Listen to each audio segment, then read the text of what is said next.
are the only person who could still recognize the man who murdered our families. Do you remember what you said you would do when Ruth died? I have planned everything for you. You must follow these steps precisely. His name is Otto Wallisch. You must find him. You must kill him.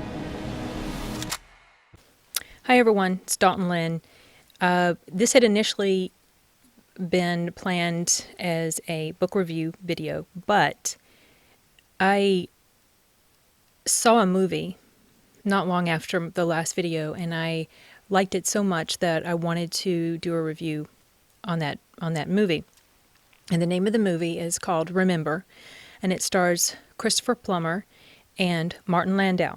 And the synopsis is basically Christopher Plummer's character, his name is Zev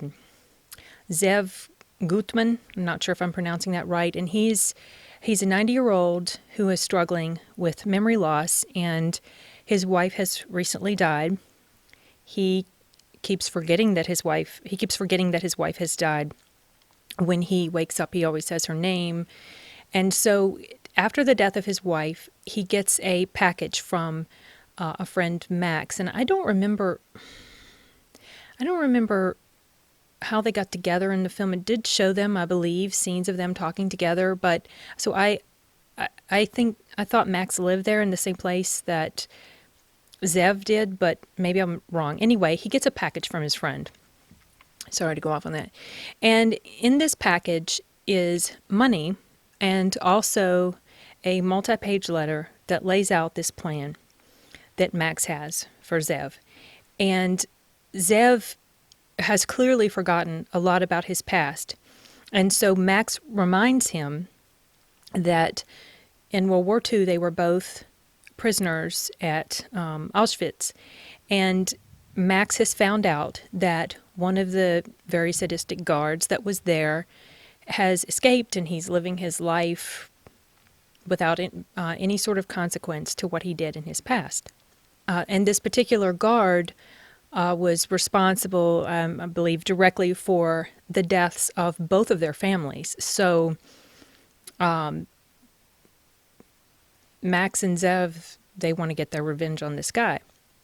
And Max, the problem with Max is that he's wheelchair bound. He has this terrible respiratory thing going on. He's very feeble, frail. He can't move around. Zev, on the other hand, is strong physically enough to go out and do things like this, but he's got the issue with his memory. And so he goes on this cross-country trip with the guidance of Max in the form of this letter, and then they touch base every once in a while on the phone. And so the idea is he's going to go on this cross-country trip. He's going to find this person who is responsible for the deaths of their families. So that's the basis for the story. And my thoughts about it, I don't know, where to begin. It was a very moving film for me for a number of reasons.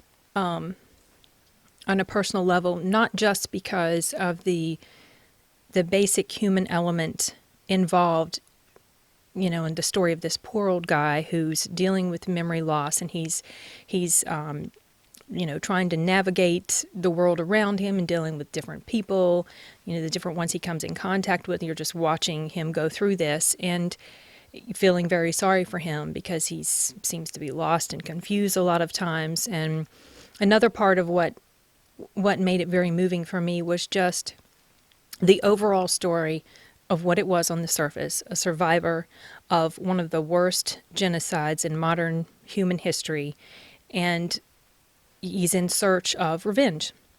It's basically a revenge story. But something else that made this have such an impact on me was because of personal experience, having a close member of my family, one of my grandparents, my grandfather, who suffered from Alzheimer's, and it was very sad to see the decline that he had over the years. It's just very heartbreaking to watch this happen to someone that you love as they lose their identity little by little. And so that alone is enough to make some people who identify with this, well, some people who have gone through that with a loved one, that element alone is enough to make them identify with this character on a level that some other people might not. Much like a Holocaust survivor would be able to, or someone who's related to a Holocaust survivor would be able to identify with his character on a deeper level than those who never had any experience with that at all, or have never been connected with anyone who did. So I hear her walking upstairs.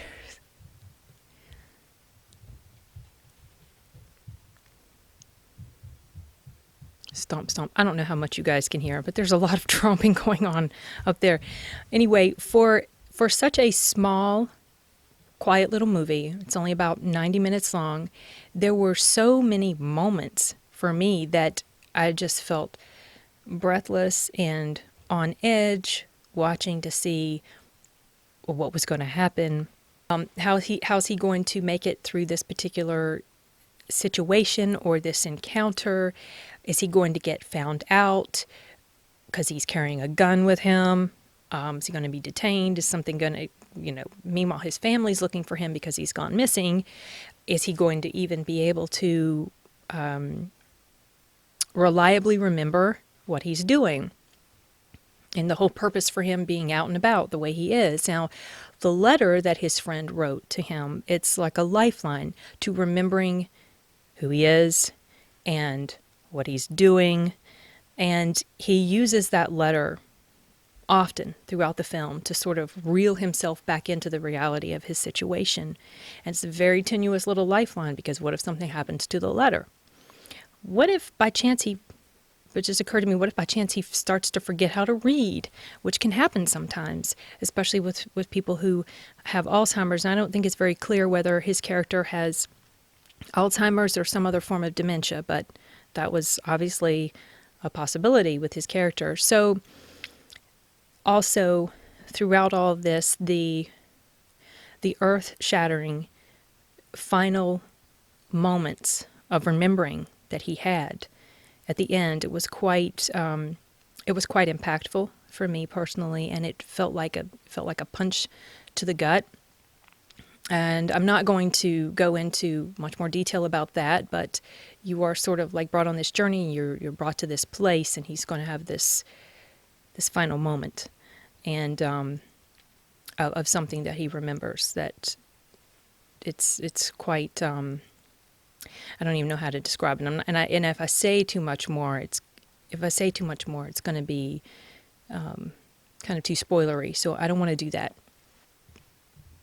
I'm not going to go into that here. I want you to be able to see it and experience it for yourself. So for my final ratings, the story itself,